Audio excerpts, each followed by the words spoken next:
बिस्मिल्लाहिर्रहमानिर्रहीम। आज की बात चैनल हमारे का नाम है। आज की बात के अंदर हम आपको वेलकम कहते हैं और आज एक आपके पास एक ऐसी चीज़ लेके आ रहे हैं, एक ऐसी खबर लेके आ रहे हैं कि एक कपल ने यूएसए के अंदर 300,000 क्रेडिट कार्ड के कैश बैक्स में बनाया।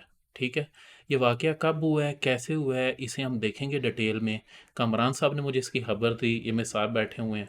तो इनसे पहले मैं पूछता हूँ कि मुझे थोड़ा सा इसके बारे में बताएं कि उन्होंने, टू बी एग्जैक्ट, ये $300,000 था और ये एक्चुअली $3,13,475 हैं।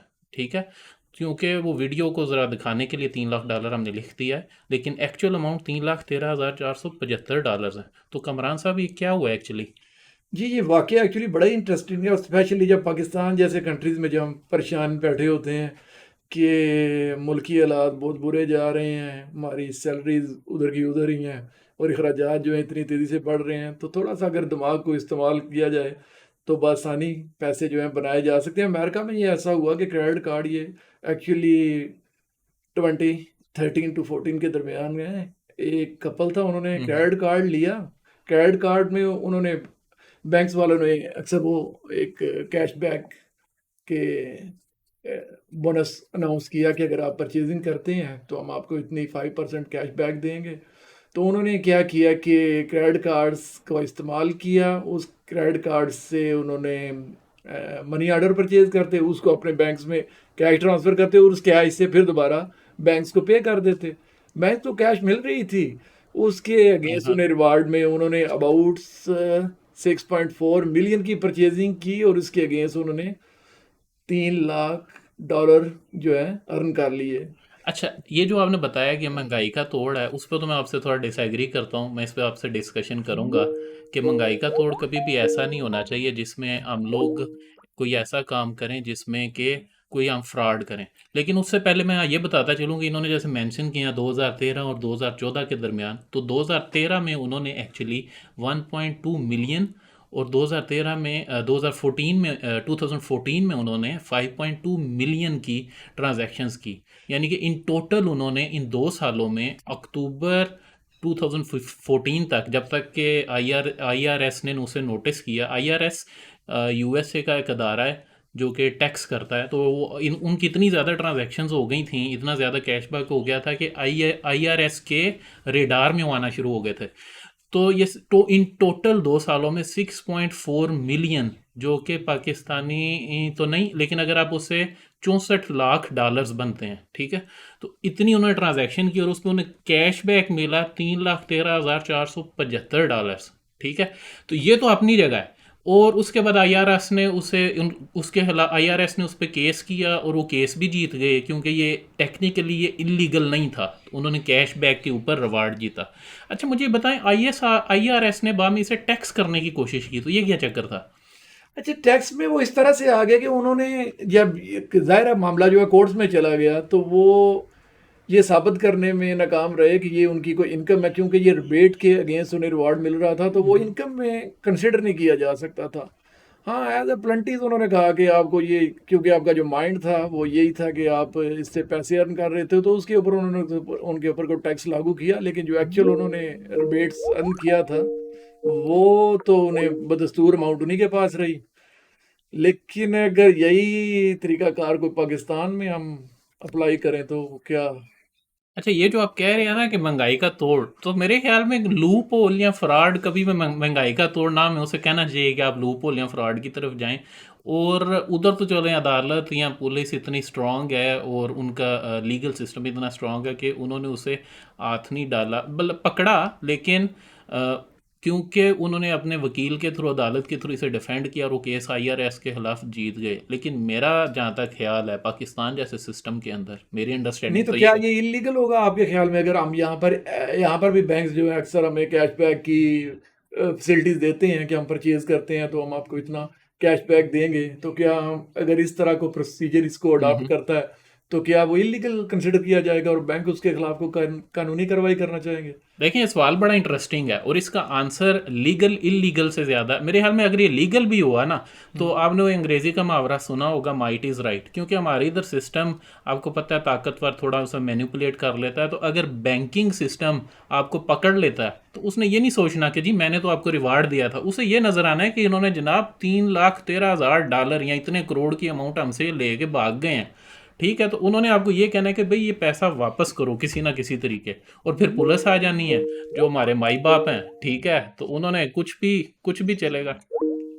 तो यानी कि आपके ख्याल में अगर पाकिस्तान में हम ये अप्लाई करते हैं तो इससे हम फ्रॉड कंसिडर करेंगे, इदारे इसको लीगली फ्रॉड? अगर ये फ्रॉड ना हाँ। भी हो, तो आपको किसी ना किसी तरीके आपको फंसा लेंगे।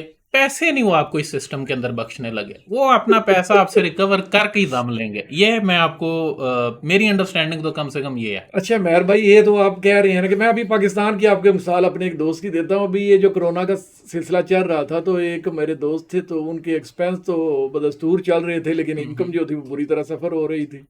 उनके पास बैंक के 3 क्रेडिट कार्ड थे। ठीक है, अबाउट 52 डेज की लिमिट थी कि इसके अंदर आप बैंक्स की जो लिमिट्स है, 5 लाख की लिमिट्स है, उसके अगेंस्ट आप 52 डेज के अंदर अगर पेमेंट जो है उनकी कैश जो है वापस कर देते हैं, तो वो किसी किस्म के आपके ऊपर पेनल्टी या चार्जेस इंटरेस्ट जो है वो अप्लाई नहीं होती है। आफ्टर डैट वो आपके ऊपर इंटरेस्ट लागू होता था। अब उनके पास 3 क्रेडिट कार्ड थे, उन्होंने एक बैंक से 5 लाख रुपए की रकम विड्रॉ की। अब 50 डेज जो है उस पैसे को इस्तेमाल किया। अब जैसे ही वो 52 डेज का पीरियड नज़दीक आया, उन्होंने दूसरे बैंक के क्रेडिट कार्ड से कैश ली और इसको पे कर दी। ठीक है, इसी तरह फिर जब उसका दौरानिया आया, तो यानी कि वो जो सख्त पीरियड था, उन्होंने 52 डेज के बेनिफिट को, डेज को इस्तेमाल करते हुए वो 5 लाख की जो अमाउंट थी उसको इस्तेमाल करते रहे। और वो आप उसको कह सकते हैं कि ये एक बेनिफिट था जो उन्होंने अपने दिमाग से चलें इस्तेमाल। आम तौर पर शायद बंदे जो हैं इस चीज़ को इलीगल समझते हों, लेकिन वो एक लीगल था और उन्होंने उसको बड़े सूझबूझ तरीके से इस्तेमाल किया।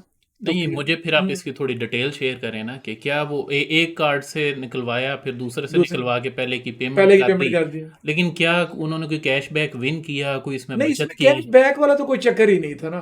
ठीक है, सिर्फ वो जो सर्वाइवल ना, आपको क्या? टाइम पीरियड मिल रहा है हम्म, 52 डेज, आप दूसरे की कैश, बैंक की कैश आप इस्तेमाल कर रहे हैं। हाँ। ठीक है, और ये सर्कल जो है वो तो चलता रहेगा ना कि आप 52 डेज, जैसे एक का पीरियड खत्म होता है आप दूसरे को पे कर देते हैं। तो आप बेसिकली 5 लाख की अमाउंट उनकी इस्तेमाल कर रहे हैं, लेकिन उनको किसी किस्म की एक्स्ट्रा पेमेंट नहीं कर रहे हैं, टोटली उनकी अमाउंट ही इस्तेमाल कर रहे हैं।